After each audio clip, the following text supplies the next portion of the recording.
I beg you, let us speak. Welcome एक्रोकर्स। दोस्तों, क्या कभी आपने एक ऐसी सीरीज देखी है जिसमें सारे कैरेक्टर्स अंधे हो? नहीं तो ये आपके लिए। मूवी की शुरुआत भविष्य में एक बहुत ही बुरे समय से होती है। एक वायरस की वजह से दुनिया की ज्यादातर आबादी खत्म हो गई है और अब 20 लाख से भी कम लोग जिंदा बचे हैं।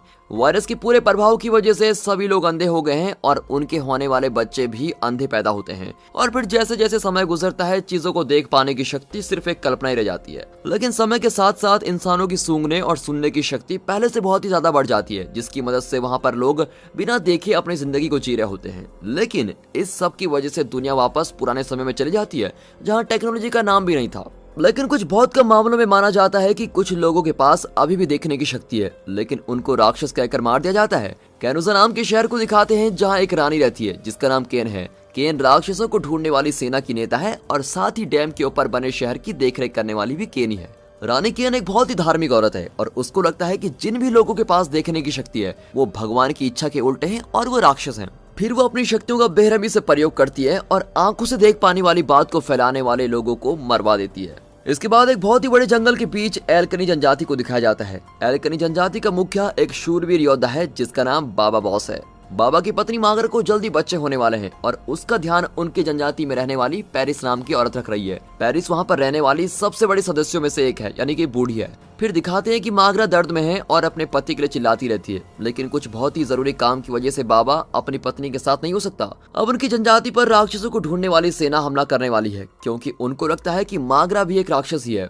और फिर वहाँ पर रहने वाले लोगों को यह भी पता है कि अगर वो अपने बाबा बॉस का साथ देंगे तो वो मारे जाएंगे। लेकिन अपने सरदार की पत्नी के लिए जनजाति के सभी लोग अपनी जान को दांव पर लगाने के लिए बिल्कुल तैयार हैं। वैसे तो जनजाति के पास देखने की शक्ति नहीं है, लेकिन सुनने और बाकी शक्तियों के दम पर उन्होंने महारत हासिल कर रखी है।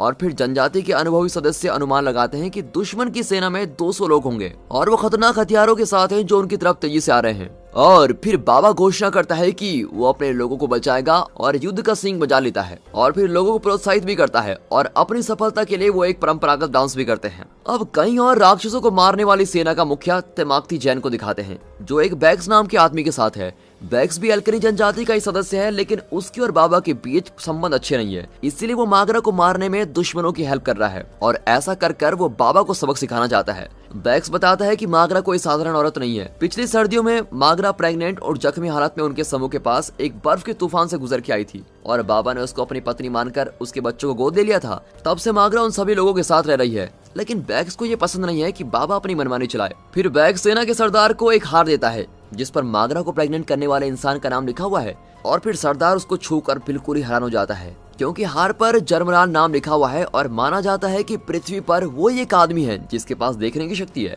रानी के आदेशों के अनुसार सेना का सरदार सालों से जर्मराल को मारने की कोशिश में लगा हुआ है।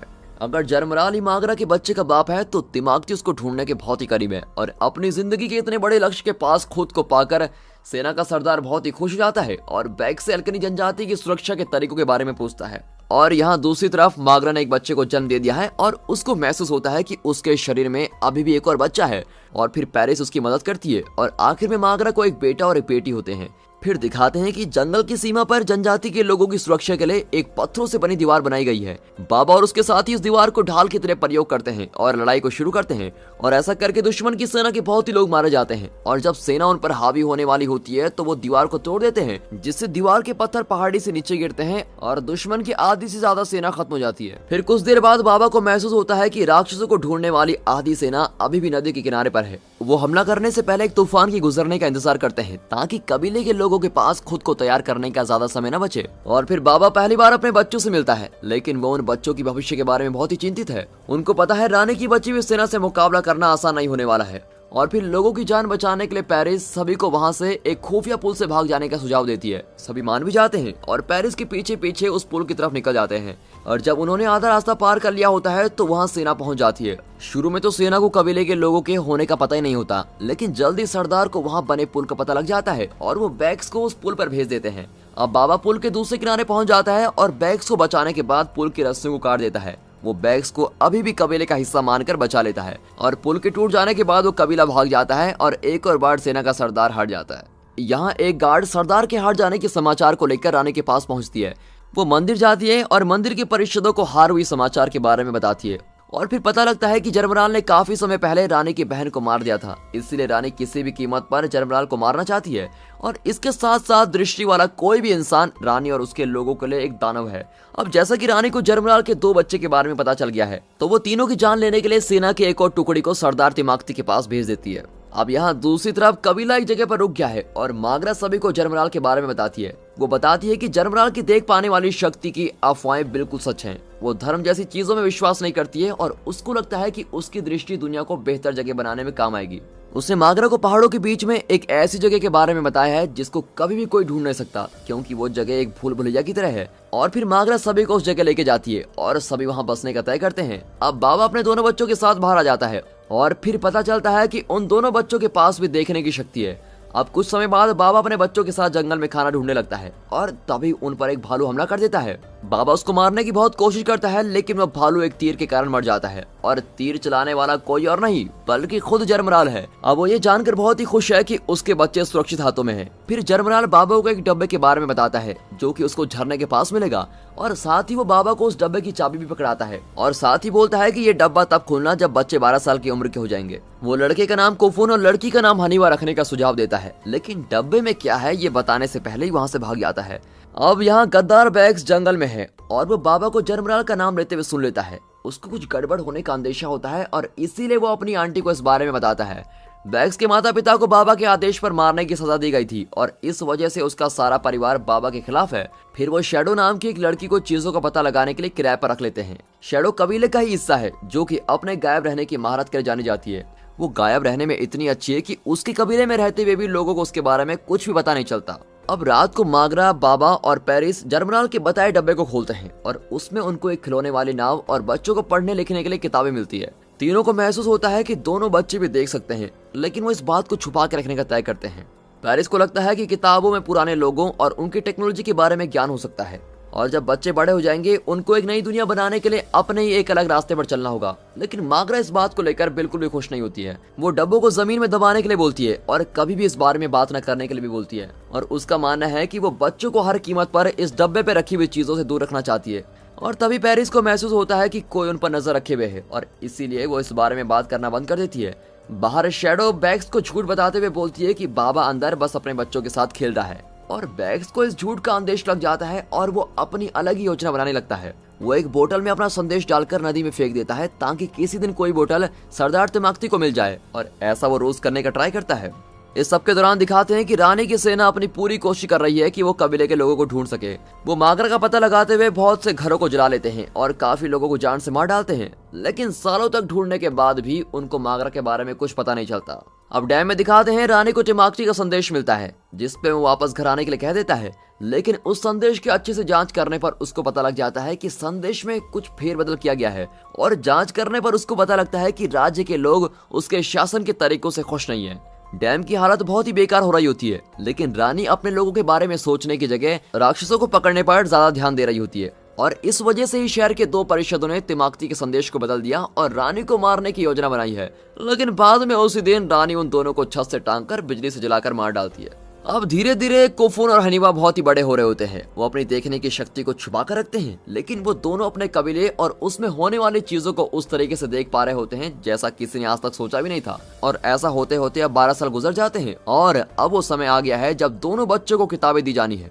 पेरिस तो जरमराल के बताए गए आदेशों को मानना चाहती है, लेकिन मागरा ऐसा बिल्कुल भी नहीं चाहती है। वो चाहती है कि उसके बच्चे सामान्य जिंदगी जिए। वो दोनों बच्चों को दुनिया के साथ जंग करने के लिए नहीं भेजना चाहती है। पेरिस उसकी चिंताओं को बड़ी अच्छे से समझती है, लेकिन दुनिया के अच्छे बनने के लिए किसी माँ की भावना बीच में नहीं आ सकती। इसलिए वो रात को चुपचाप बच्चों को अपने पास बुलाती है और उनके पापा की छोड़ी हुई किताबें उनको देती है।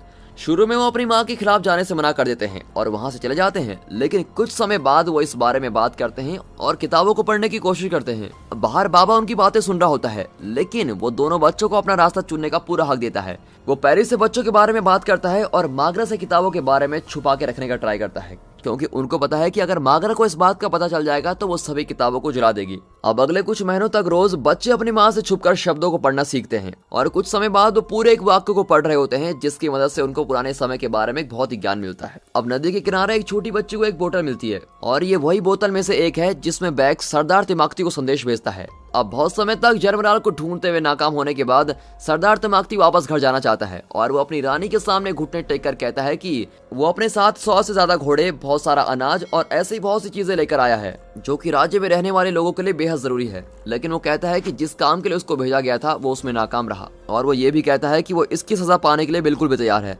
लेकिन वो अपनी आखिरी इच्छा बताता है कि वो खुद को मारना चाहता है और ऐसा कर उसको एक योद्धा की तरह याद किया जाएगा, न कि मरे हुए इंसान की तरह। रानी भी मान जाती है और उसको बांध के ऊपर से छलांग मारने का आदेश देती है और फिर कुछ समय बाद ही बैग्स की भेजी गई बोतल रानी के पास आ जाती है और ऐसा कर उसको दोनों बच्चों के रहने की जगह का पता चल जाता है। और जब सरदार बांध से कूदने वाला होता है तभी रानी उसको रोक लेती है और बैग्स के भेजे संदेश को दिखाती है और इस जीत से रानी इतनी खुश हो जाती है कि वो सरदार तिमाकती की बाहों में रोने लगती है। दूसरी तरफ हनीवा और कोफून को एक मीटिंग के लिए इकट्ठा होने की आवाज आती है और पता लगता है कि बैग्स और उसकी आंटी के बीच हुए रिश्तों की वजह से उनका एक मरा हुआ बच्चा पैदा हुआ है और सभी इस घटना से हैरान हो जाते हैं। लेकिन इसकी वजह से एक जरूरी समस्या पर ध्यान जाता है। कबीले में लोगों की कमी होने के कारण वहाँ के लोगों ने अपने रिश्तेदारों के साथ अलग रिश्ते बनाने शुरू कर दिए।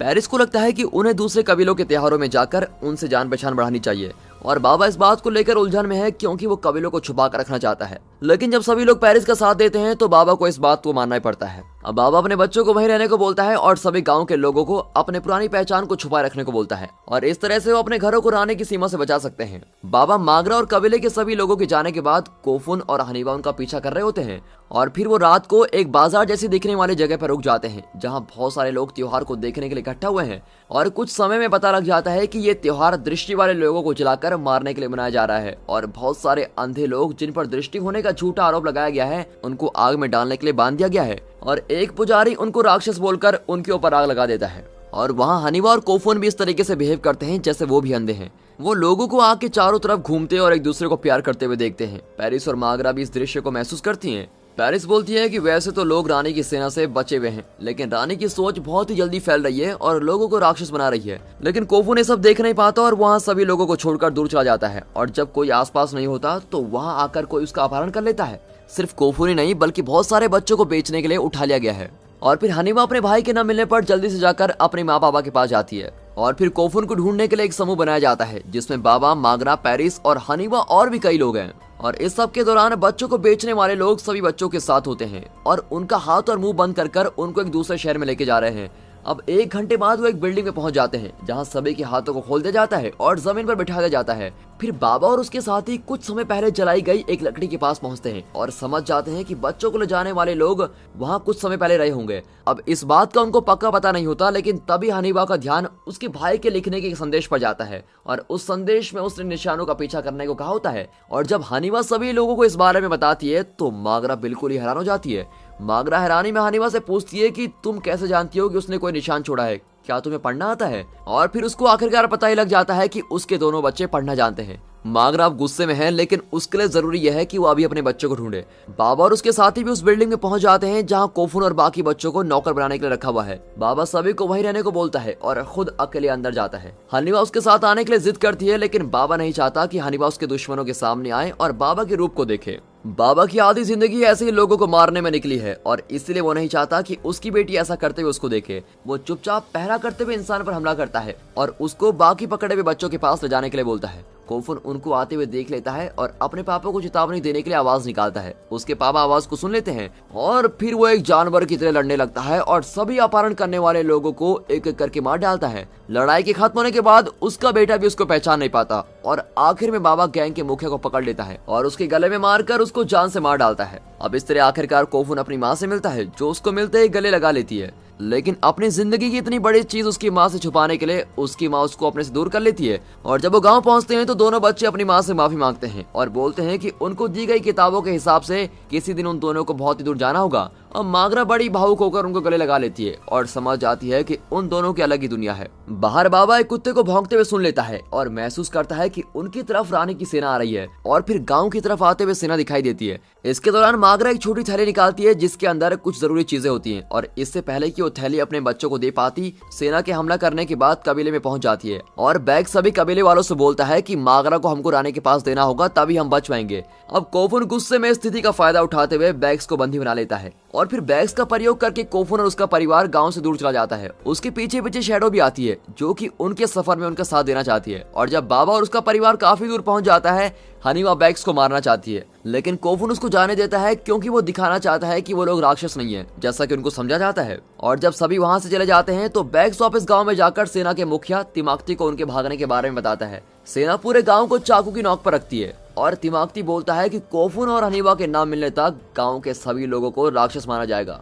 दूसरी तरफ बाबा और उसके परिवार एक नदी के किनारे पहुंच जाते हैं और फिर वो एक नाव में वहां से निकलते हैं। उनके वहां से निकलने से पहले ही उनको दुश्मन की सेना घेर लेती है। सरदार तिमाक्ती बोलता है कि उसने अपनी पूरी जिंदगी जरमराल के बच्चों का पता लगाने में निकाली है और इतने पास पहुंचकर अब वो पीछे मुड़ने वाला नहीं है। साथ ही बोलता है कि अगर वो लोग सरदार के साथ नहीं आएंगे तो पूरे गांव के लोगों को मार दिया जाएगा। और फिर दुश्मन के सैनिक पानी में नाव के करीब पहुंच जाते हैं और जब एक सैनिक ज्यादा पास आ जाता है तो बाबा उसको मार देता है और इसकी वजह से बाकी सैनिकों को नाव की सही लोकेशन का पता लग जाता है। अब इसकी वजह से दोनों दलों के बीच काफी लड़ाई होती है और लड़ाई के बीच में हनीवा बैग्स को एक तीर मार देती है। फिर बाबा किसी तरह से नाव को गहरे पानी की तरफ लेके जाता है। अब जैसा कि सेना के पास कोई नाव नहीं है इसलिए सेना दोबारा बाबा और उसके परिवार से दूर हो जाती है और सेना का सरदार बैग्स को तड़पने से बचाने के लिए उसको मार देता है और एक सिपाही को गांव के सभी लोगों को मारने के लिए बोलता है। पेरिस जो कि नाव पर ही है वो सभी को जरमराल के छोड़े एक नक्शे को दिखाती है। उनके पास दो रास्ते हैं जिनमें वो नक्शे की बताई गई नदी से होते हुए जा सकते हैं और दूसरा रास्ता उनको जंगल से होते हुए एक सुरक्षित जगह पर पहुंचा सकता है। अब वो सभी वोट करते हैं और जरमराल के नक्शे पर जाने का तय करते हैं लेकिन मागरा इस बात से खुश नहीं है लेकिन वो इस बात को लेकर बहस नहीं कर सकती। अब कुछ देर बाद वो नदी के किनारे रात को आराम करने के लिए रुकते हैं। दूसरी तरफ रानी को बाबा और उसके परिवार के दोबारा बच निकलने की खबर लग जाती है और परिषद के सदस्य रानी को राज्य पर ध्यान देने के लिए विनती करते हैं क्योंकि राज्य पर ध्यान देने की जरूरत है। और तभी पता चलता है कि कभी रानी जरमराल के साथ प्यार में हुआ करती थी लेकिन वो रानी के प्यार को समझ नहीं पाया और लोगों को लगता है कि उन पर एक प्यार में पड़ी रानी शासन कर रही है जो कि सिर्फ अपने बारे में सोच सकती है। उसके अहंकार की वजह से ही राज्य ने बहुत लोग और संपत्ति को खो दिया है और सभी लोग इस बात को भी बोल रहे होते हैं। फिर रानी जल्दी से मीटिंग को छोड़कर चली जाती है और बाद में परिषद के उन सभी सदस्यों को मरवा देती है जो उसके खिलाफ थे। अब अगली सुबह जब बाबा और उसके साथी जागते हैं तो उनका सभी सामान गायब हो चुका है। जो छोटी थैली मागरे के पास थी वो भी गायब हो चुकी है और जब वो सामान ढूंढ रहे होते हैं कोफुन को कुछ दूर एक इंसान खड़ा हुआ दिखाई देता है। अब दूसरी तरफ रानी को बताया जाता है कि लोग उसको रानी के सिंहासन से हटाने के लिए आंदोलन कर रहे हैं और लोग उसको परिषद के लोगों को मारने के लिए सजा देना चाहते हैं। और फिर लोगों के साहस को देखकर रानी बड़े गुस्से में पूरे राज्य को खत्म करके अकेले ही जरमराल को ढूंढने के लिए निकल पड़ती है। वो बांध को बंद कर देती है जिसकी वजह से बांध तेजी से चलने लगता है और जैसे ही बांध में पानी भरता है वो टूटने लगता है और रानी जल्दी से एक कुत्ते और अपने एक सहायक के साथ वहां से निकल पड़ती है और राज्य के सभी लोगों को मरने के लिए छोड़ दिया गया है। और इसी के साथ ये एपिसोड यहाँ पर खत्म होता है। दोस्तों अगला पार्ट आपको दिखेगा मिस्टर हिंदी रॉकर सीरीज में, लिंक आपको डिस्क्रिप्शन में मिल जाएगा। तब तक के लिए good bye and peace and finally thanks for watching.